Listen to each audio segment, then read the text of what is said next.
Hi, how are you guys doing?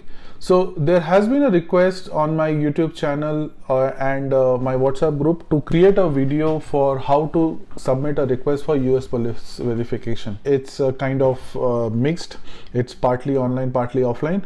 So on the online part, you will have to create a request online, pay your fees online, and then get a barcode.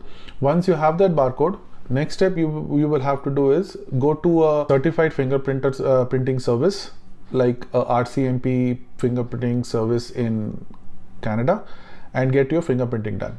Make sure when you take the appointment, you tell them very clearly that you need a fingerprinting card for US. The purpose of your fingerprinting doing is US police verification because it has to be done on a particular stock and a particular kind of form. Okay, so make sure that you do that. Don't miss that detail. Once you get that fingerprinting paper along with your barcode, send those two papers to the FBI. The address of the FBI will be provided in the email that you receive.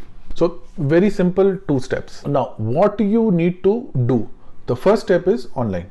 Okay, so let me show you how to create that request online. First step is come to this particular link. I'll provide the link in the description.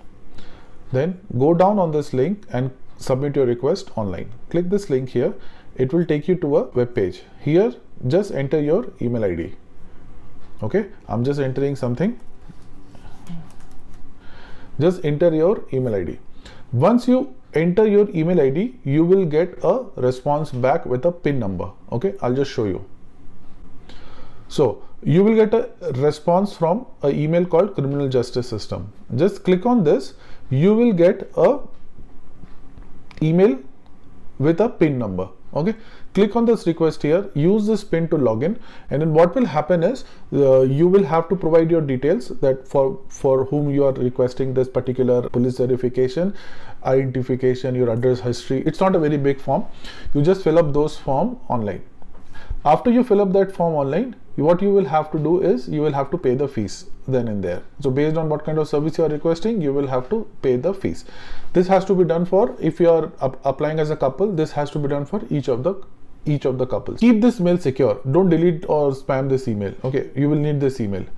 Once you submit your request, you will get another email which will give you a confirmation that your request has been received. More than confirmation, this email will have a barcode and an address to where to send your fingerprinting. Okay, so again, this email is important. In fact, you have to print this email. Go to your Ircc certified fingerprinting service in Canada, or if you are in any other country, look up for a certified fingerprinting service and then get a US specific fingerprinting card. Okay, it's a particular form and particular stock of paper that they have to do it. No, you don't need to take online or anything. Okay, just take a hard copy, a paper copy. Take that paper copy and along with this particular barcode that I just showed you, mail it to the address mentioned on the email that I just showed you. After you send that mail and FBI receives it, you will get another confirmation email which will look like this. After this, you may expect another email which will confirm that your identity request, your police verification is complete, and you will have to go back to the earlier email and use the PIN to log in and save your US PCC. So these are the steps involved in getting your US PCC from FBI. So I hope this was helpful, and if you have any questions, just reach out to me. Okay, thank you.